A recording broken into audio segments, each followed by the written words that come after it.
I want to ask this. I want to go to a gal for this question as well, or first. Like last night, I saw a lot of Arsenal fans angry. Today, and look, Lee Gunner pointed this out to me, and it made a lot of sense. Ornstein tweets that this was all basically the love child of Arteta, and Arteta pushed for it. And now suddenly there's actually I'm okay with it now. Is it not? I mean, how do you feel a day later, Igal? Are you still feeling disappointed? Are you still thinking actually you should have just bid more money for Caicedo, or you could have gone for? Yeah, there's seemingly other midfielders that are available. Man United have signed a midfielder that many deem to be as good, if not better, in Sabitzer. And I'm going by the amount of Arsenal fans who have tweeted me today saying, "I wish we'd hijack your Sabitzer deal." So I'm just going by what they've said as opposed to my opinion. How are you feeling about it today, Igal? I don't view Sabitzer as a DM. We'd be in the same position, and we just have a player who wouldn't be who Mikel Arteta wouldn't be accustomed to or suited to. Yes, Mikel Arteta does like the player, and that might be a factor. But the main thing that makes me say, you know what, this deal makes more sense is you look at the contract size. The contract length is a year and a half. A year and a half, 18 months. Realistically, we get the player in. He doesn't do well from now until the end of the season. We can move him on in the summer. We still have a year left on his contract.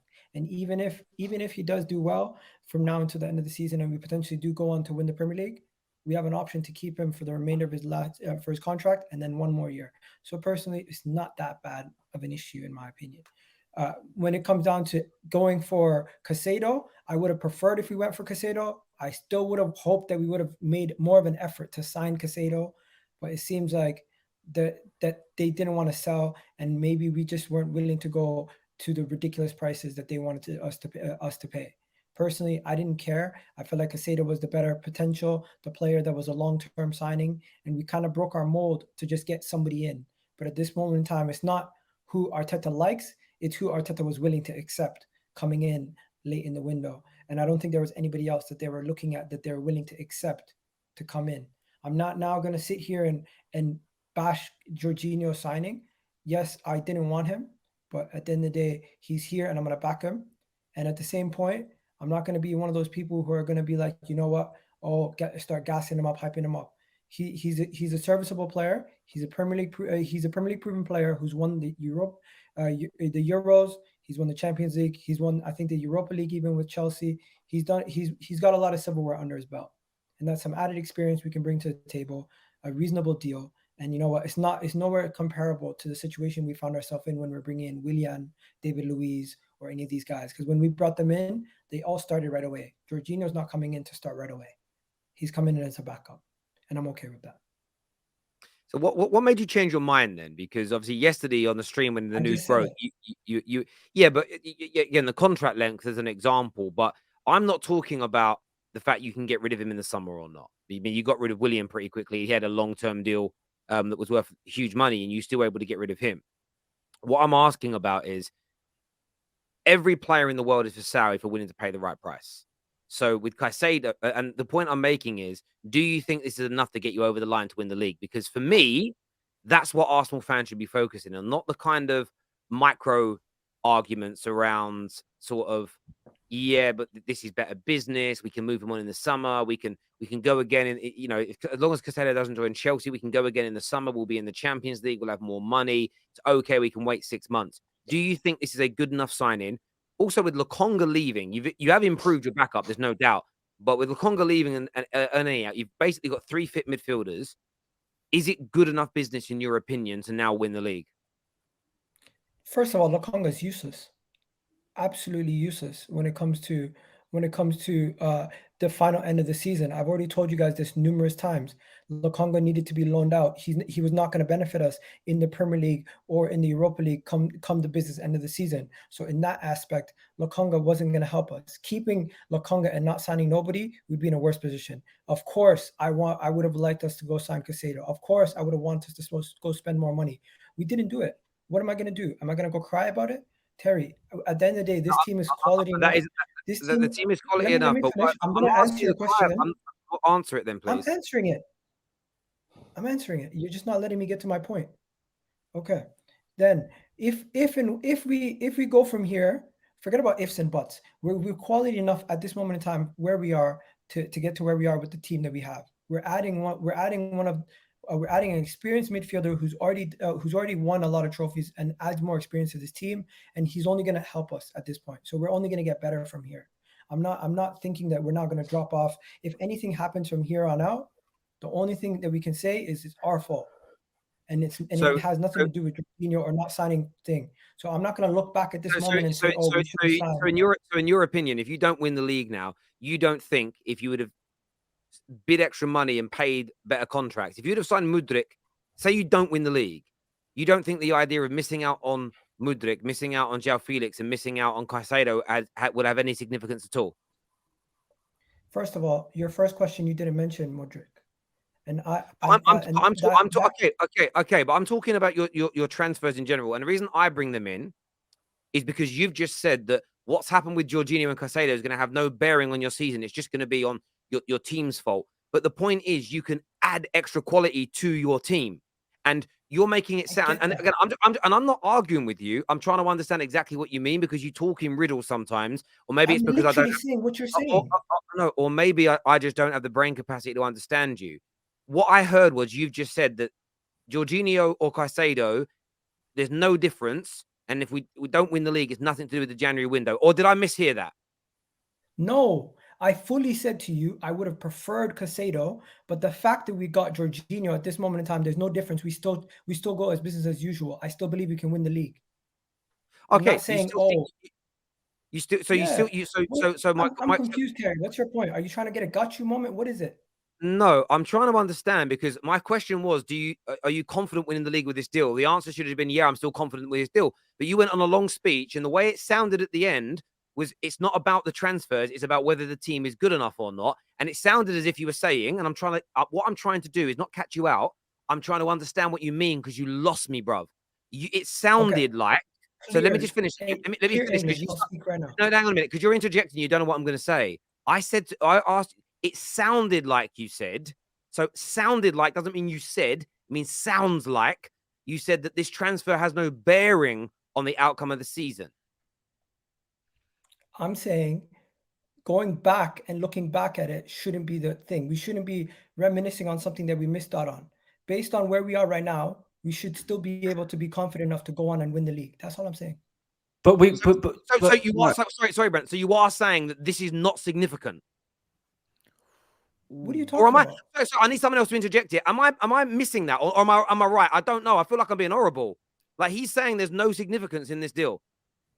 No, I'm literally saying if we didn't, the fact that we didn't get Caicedo and we got Jorginho, I'm still confident we're going to win the league. Hence why I'm saying I'm not going to be revisionist history and go back and cry about it later on. Yeah, but Terry's question. Okay, so wait, was it? Sorry, Terry's question is: if you don't win the league, do you think this will be one of the reasons why?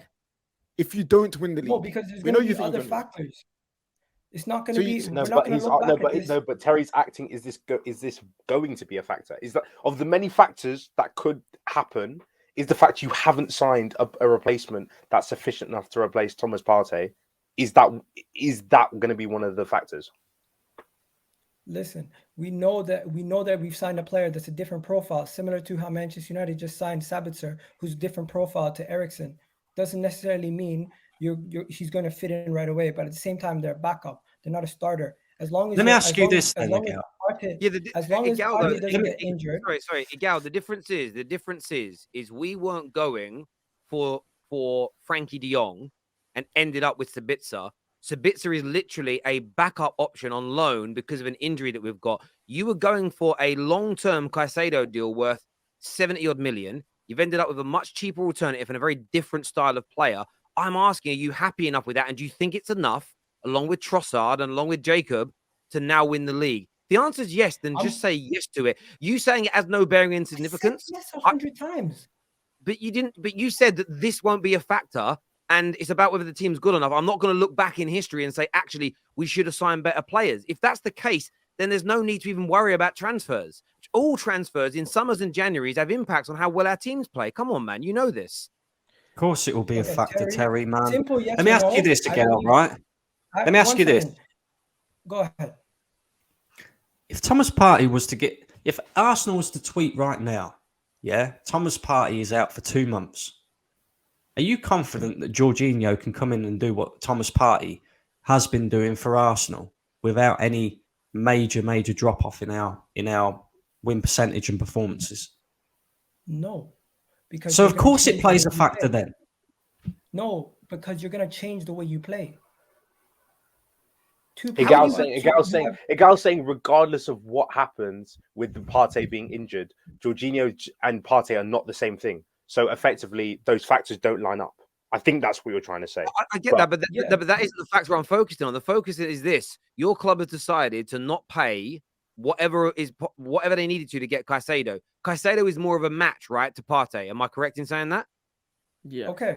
Yeah. So the point is, now you don't have a match for Partey. The reason you wanted another midfielder is replacement for Partey. So now that you have to play, if you have to change the way you play and you end up not winning the league, then of course this is a factor. If that's the reason why we don't win the league, how am I going to predict the future? You Arsenal fans have all said, but you Arsenal fans have all, and that's fine. You said yes, that would have been it. But you then followed up with a yes by saying, I don't think signing Jorginho is a factor. But then you say that if we have to play him, we have to change our style of play. Why would Arsenal change their style of play that dramatically and not be at risk of getting wrong? Let me just say this clearly. Yes, if we would have signed Caicedo, it would have been better. B, if the fact that we didn't sign Caicedo, we now got Jorginho, so we're going to have to play a different style. C, he's not my preferred option, but at this moment in time, he's here, so I'm gonna back him. And then finally, are we still comfortable enough where we can win the league? Yes, but can I predict every single issue that's gonna happen going forward? No. Hence why I said at this moment in time, I'm still confident we can win the league. Period. And I should be. Every Arsenal fan should be. I don't understand how you as well, Gal, Arsenal fans are so relaxed. Yeah? We're 5 points clear of Manchester City, right? We've been the best team in the league so far this season. But we're still in the same position that we was before the January transfer window opened.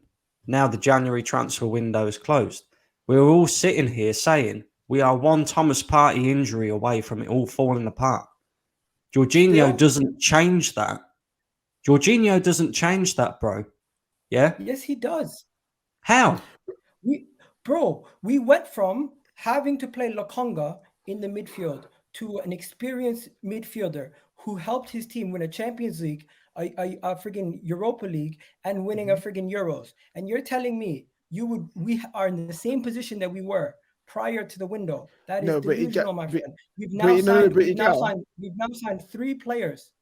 That is, I'm not going to sit here and just defend everything because I don't honestly believe in the back of my mind that Thomas Partey and Jorginho are the same player. But Jorginho can put a role. You put him in that position, he can put a role in. That's all I'm saying. Can I just interject just real quick, KK? I need to ask him a question because you just said just minutes before that if Jorginho plays, we have to change the way that we play to get the best out of him, right? If he's replacing Partey, we have to change the way. What if the way that you play changes and it doesn't work with Jorginho? Took the words right out of my mouth, KJ. No, what then? You're saying you're not worried because you've got an experienced player. No, but no one's asking you to predict the damn future. We're asking you just to say how you feel about a certain thing. You've just said, I'm not worried because we've got Jorginho now, but then in the same breath, you've also said we change the way we will have to change the way that we play if he comes in. So what if he changes? What if you have to change the style of play that's working with Partey? How can you not be worried? Because that change might not work. My concern is about Jorginho's defensive ability. That's it. And with that concern, I hear where Brendan's coming from. But with that, you have to change the way you play. At this moment in time, Thomas Partey and Odegaard are the deepest 2 midfielders, right? And the reason why we do that is because Odegaard helps Thomas Partey progress the ball a lot more and picks up the ball from Thomas Partey. Once Jorginho comes in, we're going to change the whole way we play with the midfield 3. That's just how it's going to happen. When you have different parts, you're going to play different ways. Sometimes it can be good, sometimes it can be bad. That's it. And again, I agree with that. And by the way, on the deal, I think it's a decent bit of business in the sense of I really rate Jorginho. I think he's a good player, and I still think Arsenal can go on and win the league. However, what I was alluding to is if it goes wrong, though, and this is the same with any deal, any club. If Chelsea have bought all these, you've made this point about Chelsea. Chelsea have bought all these players. If it doesn't work for 2 or 3 years and they've got to sell off these guys, financially, even with these new owners, they're in trouble because they can't spend like this again because they've got to pay this off over the next 7 or 8 years. There's a risk with everybody's business. And I'm just kind of asking you, because you've gone in a completely different direction, what those risks are, how you feel about them. The only bit that you said that for me stood out as strange is you're not going to look back and sort of try and rewrite history because this isn't really a major part of it. And I think clubs' transfer signings are a huge part of our progression. It's a bit like saying Gabriel Jesus and Zinchenko have no significance on the development of your team this year. And when signings are good, they improve your team. When signings are bad, your team can go backwards. Both things are true at the same time. And all we're really asking for... Do you think this is a bad signing, guys? I don't, personally. I don't. Okay, so I think what's with the for me, I think it's I think if you compare it to Sorry, Ram, I'll go back to you in a minute. No one's badgering you, Miguel. You said this deal will have no significance on the outcome of our season. That's why we're badgering you. It will have no significance on my thoughts on winning the league. Why? That's mad. Because I think we can still win. Because when you sign Trossard, you said he'll get us over the line to win the league. So when you sign a player you like, you're like, yeah, this guy could win us the league. How can this signing have no significance on you winning the league? That's the bit I'm pulling on, not your opinion on J5. I already thought we were going to win the league without him. Now that we have him, we're in a better position. That makes sense. That makes sense then. So therefore, why were you angry yesterday that you didn't get Caicedo over him? That's what doesn't make sense. Because I'm looking at the future. I'm not looking. I thought this guy was going to sign a 3-year contract and we're going to be stuck with him. Now we're not stuck with him. We don't have him on a long-term contract. We can bin him off in a year. I don't mind it. If it doesn't work in a year, in 5 months, he's gone. If it works, we have him for a long term and I'm happy.